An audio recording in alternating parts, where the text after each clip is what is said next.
नमस्कार दोस्तों, फिर से आपका स्वागत है हमारे यूट्यूब चैनल में। और मैं आज भी एक नई कहानी के साथ आ गई हूँ। तो चलते हैं कहानी की ओर। एक बार महाराज जी अपने भक्तों के साथ एकाएक भीमताल अपने भक्त के घर पहुँच गए।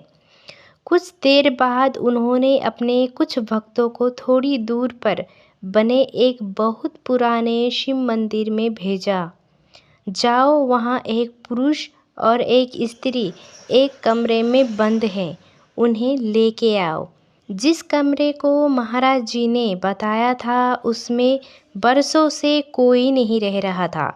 भक्त लोग महाराज जी के आज्ञा अनुसार से गए और दरवाज़ा खटखटाया, पर भीतर से कोई नहीं बोला।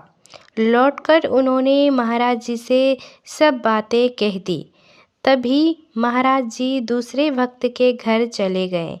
वहाँ से उन्होंने कुछ आदमियों को फिर भेजा कि उनको बुला के लाओ। भक्तों ने वहाँ जाकर खूब दरवाज़ा पीटा और चिल्लाए। तब एक अधेड़ व्यक्ति ने खिड़की खोलकर पूछा, क्या है?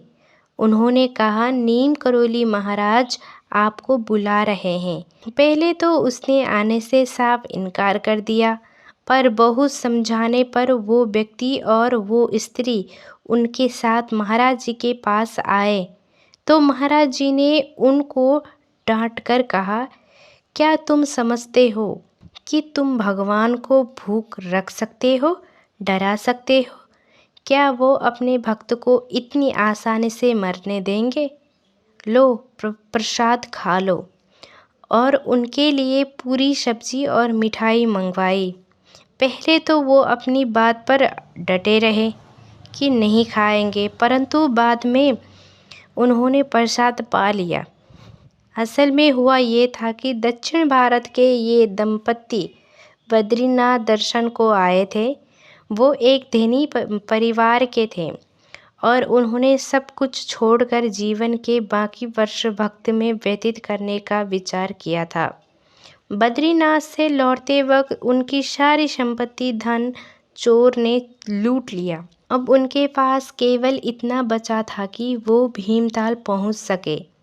अपनी भक्तिपूर्ण यात्रा का ये फल देखकर उन्होंने आमरण अनशन करके सोच ली थी और अपने को उस मंदिर की वीरान कोठरी में बंद कर लिया था।